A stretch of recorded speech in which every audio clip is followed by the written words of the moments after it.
Welcome to the cesspool of corruption, Bangladesh's dirty laundry. Now I know what you're thinking. Bangladesh, isn't that where they make my t-shirts? And you wouldn't be wrong. But today we're diving deep into a less glamorous side of Bangladesh. Its corruption scandals.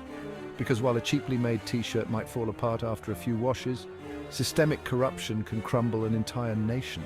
Transparency and accountability, these aren't just buzzwords, they're the pillars of a functioning society. When those pillars rot, the whole damn structure is at risk. We're talking economic instability, eroded public trust, and frankly a whole lot of frustrated people.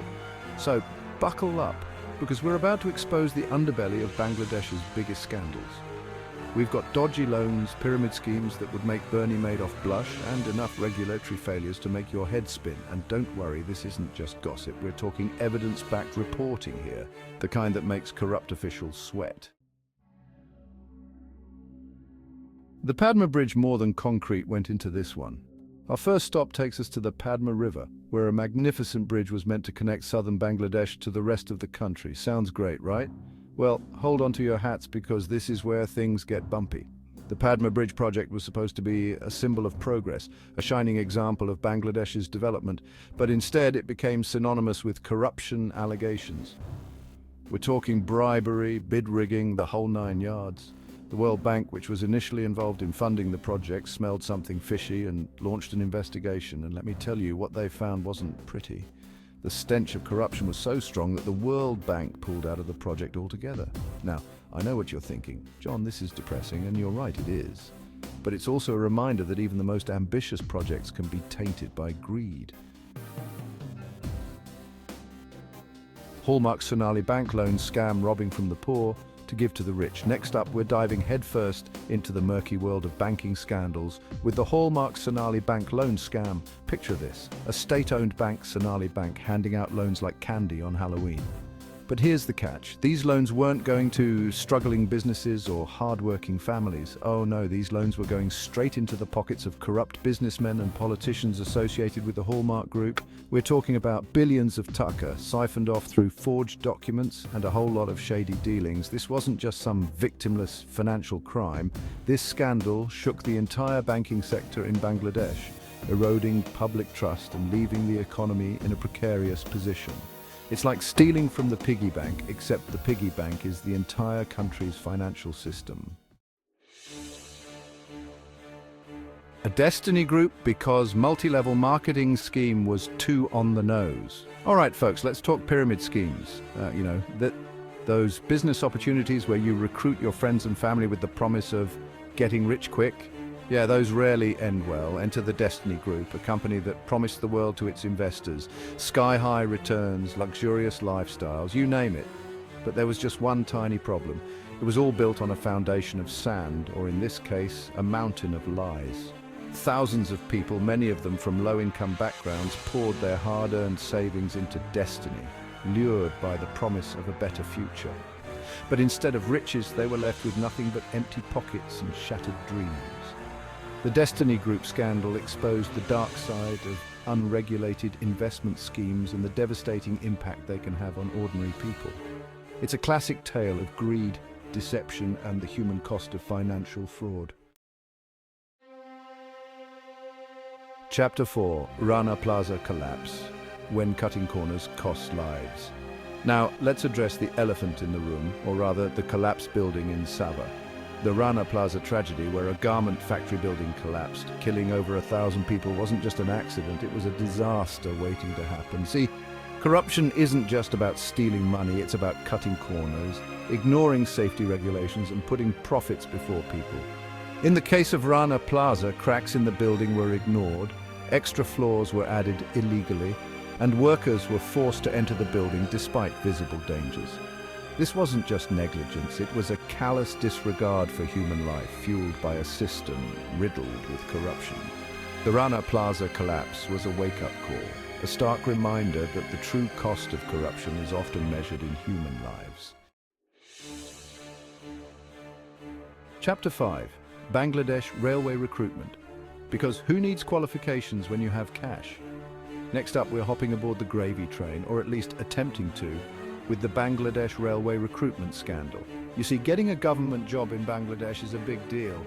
It's seen as a secure job with good benefits. Naturally, this makes it a prime target for corruption. In this scandal, positions at the Bangladesh Railway, from lowly porters to station masters, were being sold to the highest bidders. Forget about qualifications or experience. What mattered most was the size of your bribe. This wasn't just a few bad apples. It was systemic corruption that infiltrated the entire recruitment process. It undermined the integrity of the railway system and robbed deserving candidates of their rightful opportunities. Chapter 6, Basic Bank, Not So Basic, quite criminal actually. Hold on to your wallets, folks, because we're about to enter the world of high finance with the Basic Bank Loan Scam. This wasn't just some small-time operation. We're talking about billions of taka vanishing into thin air. The scam involved fraudulent loans being issued to shell companies, money laundering, and a whole lot of finger-pointing. It was like a magic show, except instead of a rabbit, they pulled billions of taka out of a hat. The Basic Bank scandal sent shockwaves through Bangladesh's financial sector, highlighting the vulnerability of the banking system to large-scale fraud. It was a stark reminder that when it comes to corruption, even the most basic institutions can be compromised. Chapter 7. Grameen Bank Controversy, Micro-Loans, Macro Problems. Now let's talk about Grameen Bank, a Nobel Prize-winning microfinance organization that's been lauded for its work in poverty alleviation. But even institutions with noble intentions can get caught up in controversy. The Grameen Bank controversy involved allegations of financial irregularities, conflicts of interest, and questions about its founder's management style.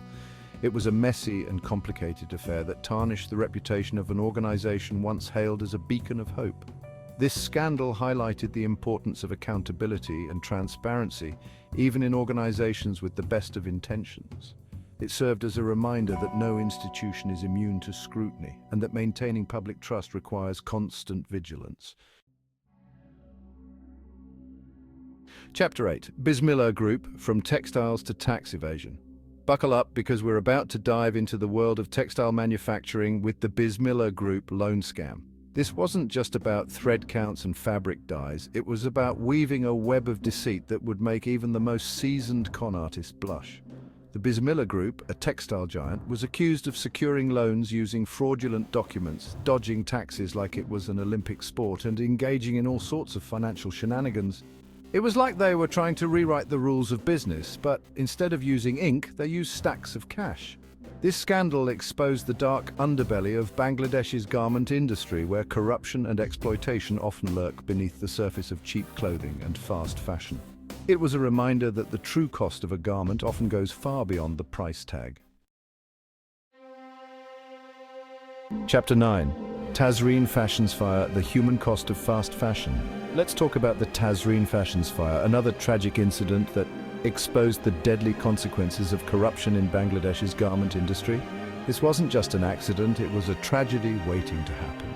The factory, which produced clothing for major international brands, was a death trap. Locked exits, inadequate fire safety measures, and a blatant disregard for worker safety all contributed to the horrific loss of life. Over 100 workers, mostly young women, perished in the fire, their lives cut short not by fate but by a system that prioritized profits over people.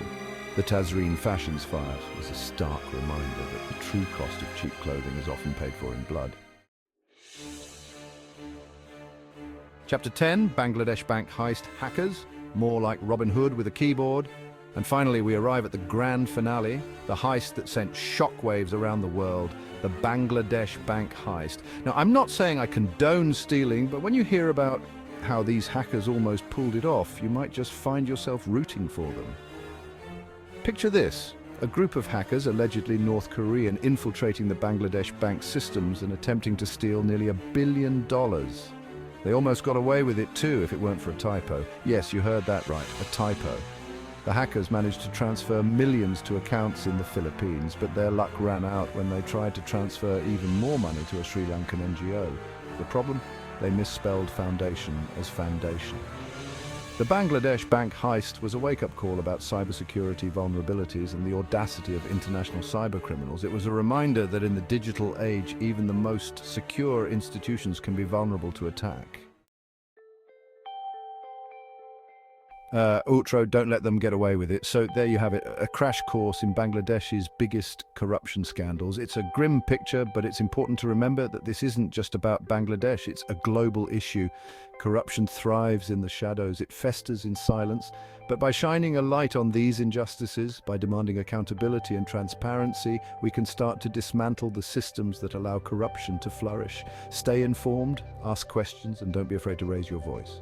Because the fight against corruption isn't just about upholding the law, it's about protecting the very soul of a nation. For a deeper dive into these scandals and their sources, check out the links in the description below.